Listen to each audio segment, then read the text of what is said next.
नमस्कार बंधुरा केमन आছেন सबाई आशा करी सकले भालो आছেন आमिও भालो आছি।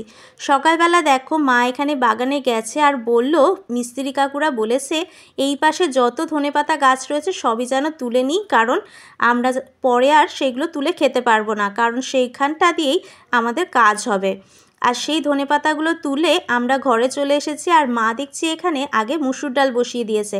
আর আজকে মুসুর ডাল হচ্ছে টমেটো দিয়ে মেথি আর রাঁধুনি ফোড়ন দিয়ে করেছিল, তাতে কাঁচা লঙ্কা দেওয়া হয়েছে। পরিমাণ মতো জল দিয়ে এখানে প্রেসার কুকারে সেদ্ধ বসিয়ে দেওয়া হলো। আর এখানে দেখো কড়াইতে তেল গরম করতে দেওয়ার পরে জিরে ফোড়ন দেওয়া হয়েছে। আর এখানে বেশ অনেকটা বড় সাইজের একটা ফুলকপি আমার শ্বশুরমশাই বানপুর থেকেই নিয়ে এসেছিলো। তো পুরো ফুলকপিটাই মা এখানে সেদ্ধ করে ভাপিয়ে নিয়েছে।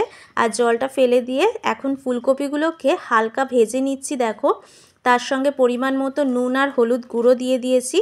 আর এটা কিন্তু তরকারিটা একদম মাখা মাখা করা হবে, যাতে রুটির সাথে খেতেও ভালো লাগে আর ভাতের সঙ্গে খেতেও ভালো লাগে। তো এখানে দেখো আজকে আর আলু দেয়নি মা, কারণ হচ্ছে ফুলকপিটা বেশ বড় সাইজের ছিল, তাই শুধু ফুলকপিরই রোস্টের মতো বানানোর চেষ্টা করছে। তো এখানে দেখো পেঁয়াজ রসুন লঙ্কার যে পেস্টটা করা থাকে সেই পেস্টটা দিয়ে দিল পরিমাণ মতো।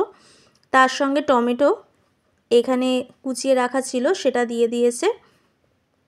তার সঙ্গে এখানে দেখো মশলার মধ্যে অল্প লঙ্কার গুঁড়ো দেওয়া হলো আর অল্প একটু জিরে গুঁড়ো আর ধনের গুঁড়ো দেওয়া হয়েছিল।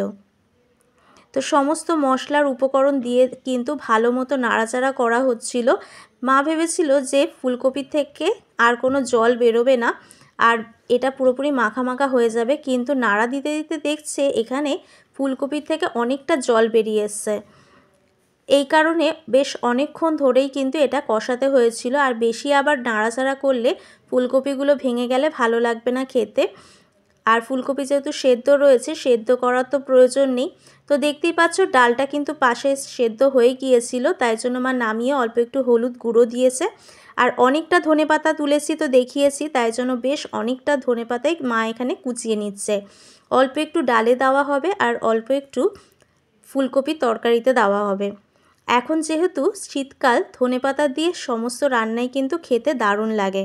তোমরা কারা এইভাবে রান্না করে খাও অবশ্যই কমেন্টে জানিও। তো দেখতেই পাচ্ছ আজকের মেনুতে মুসুর ডাল আর ফুলকপির তরকারিটা হয়েছে। তো দুটো রেসিপি তোমাদের কেমন লাগলো অবশ্যই কমেন্টে জানিও। আজকের মতো এইটুকুনি, দেখা হবে কালকে আবার নতুন কিছু রেসিপির সঙ্গে। সবাই ভালো থেকো, সুস্থ থেকো। আর আমার ভিডিও যদি ভালো লেগে থাকে তাহলে অবশ্যই কিন্তু লাইক এবং কমেন্ট করে জানিও। ফুলকপির তরকারিটা কিন্তু খেতে দুর্দান্ত স্বাদ হয়েছিল, অবশ্যই তোমরা এইভাবে বাড়িতে ট্রাই করো।